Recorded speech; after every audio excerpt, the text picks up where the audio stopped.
This interview is for information only and should not be considered as investment advice or a recommendation to buy shares in the company featured. Welcome to this Stock Box interview.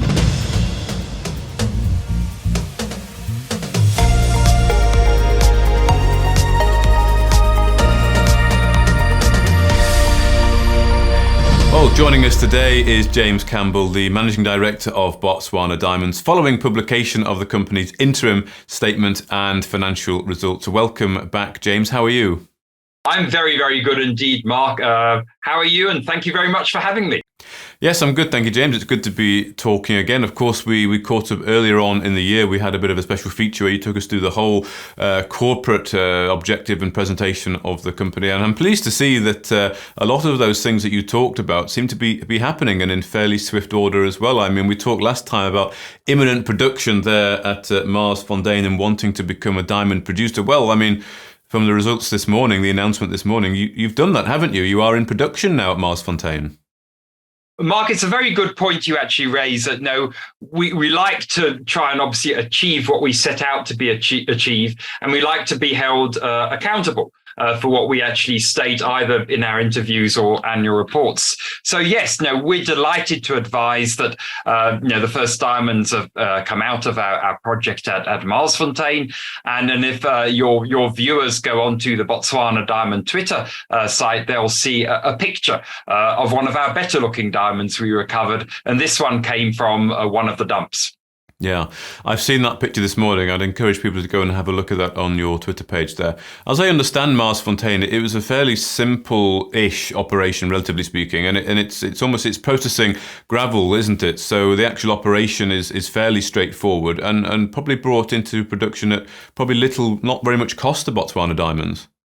Absolutely, Mark. When we spoke in January, our plan was obviously to be in production shortly. The contractors' mining and processing equipment started arriving on site in mid-January, and 2 months later we recovered our first diamond, and we're recovering diamonds every day at the moment.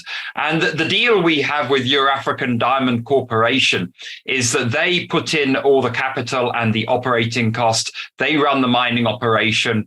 We provide the technical guidance and, of course, the compliance. And for that, Botswana Diamonds gets 15% of run-of-mine production and 25% of any special stone, which is basically an industry-designated category for anything over 10.8 carats or a coloured stone. So it's what we call a royalty mining agreement. We operated these very successfully when I was the CEO at Rockwell Diamonds. And we believe as Botswana Diamonds, this balances risk and reward for the nature of the deposits we're currently mining. Excellent. Well, a key thing I picked up from the RNS this morning was that you stated that operations will be fully funded through 2023. Is this all from the revenue that will come from Marsfontein? And I hope at some point you'll be able to publish some of those numbers when it's appropriate. Mark, it would be Marsfontein and then moving on to Thorny River itself. Thorny River is literally 5 kilometers as the crow flies northeast of Marsfontein. And as the interim stated, the idea is that once the mining permits are granted on Thorny River, the contractor will transition from Marsfontein to Thorny River and carry on going. If Marsfontein lasts longer, then we may well have 2 operations running by the end of Q2, going into Q3 of this year. Excellent. And on Thorny River, then, you said there that the exploration is well advanced. Of course, this is drilling the Kimberlite, isn't it? The hard rock. Yes, Mark, we completed all of our exploration work last year. And following that exploration work, we applied for 2 mining permits. Mining permits are quite different from mining licenses in this country. Essentially, they're granted for a 2-year period, initial period +1, and over a 5-hectare area. And the bureaucracy required for these applications is significantly less than a mining license, which typically requires a feasibility study and is granted for a 20-year period. So we applied for those in Q3 from memory of last year, and we hope to have those granted by the regulator during the course of Q2 of this year. Okay, excellent. So we can expect to see some operations happening at Thorney River in the not too distant future, hopefully. Just briefly, James, the RNS talked about the diamond industry. I just want to get just 30 seconds of your opinion on the diamond market at the moment and how pricing is looking.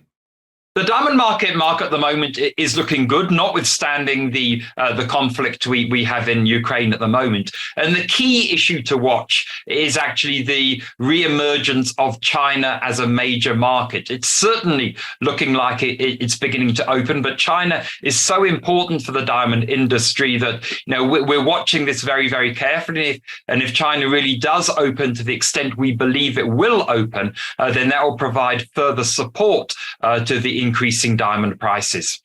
Excellent. Okay, well, that's great. Let's move on to Botswana then. The first one here, again from the RNS this morning. You've concluded the miyabweik acquisition there, which again was something you said you wanted to do when we last spoke.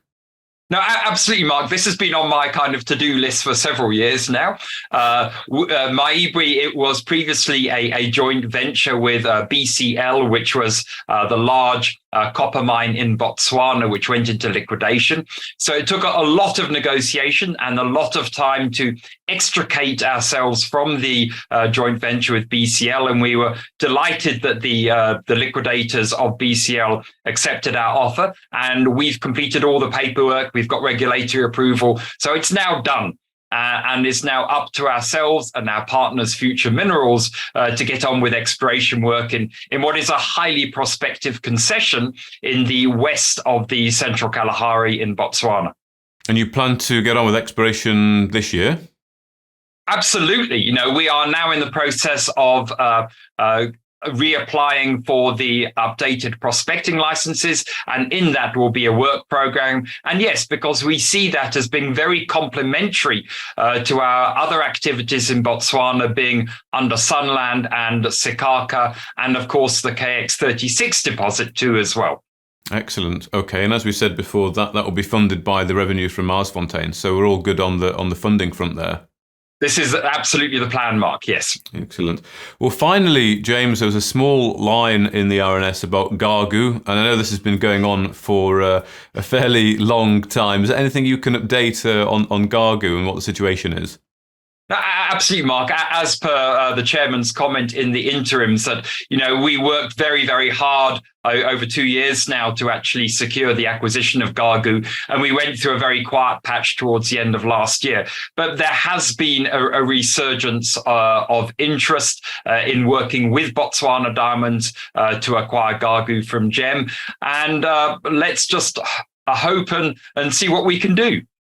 Okay, excellent. Well, it's really good to get that update from you today, James. It's a very good report, I think, from the company. It does show that you are achieving what you want to achieve. It's great to see production there. Looking forward to catching up on some numbers, because the market will want to see some numbers as soon as they are available, or any other developments at Botswana Diamonds. But for now, thank you very much, James Campbell, Managing Director of Botswana Diamonds. Thank you very much for having me, Mark. All the best. If you enjoyed this interview, then give us a thumbs up, a like or a retweet.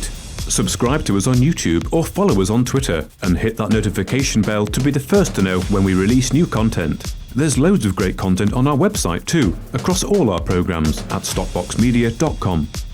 Thank you for watching.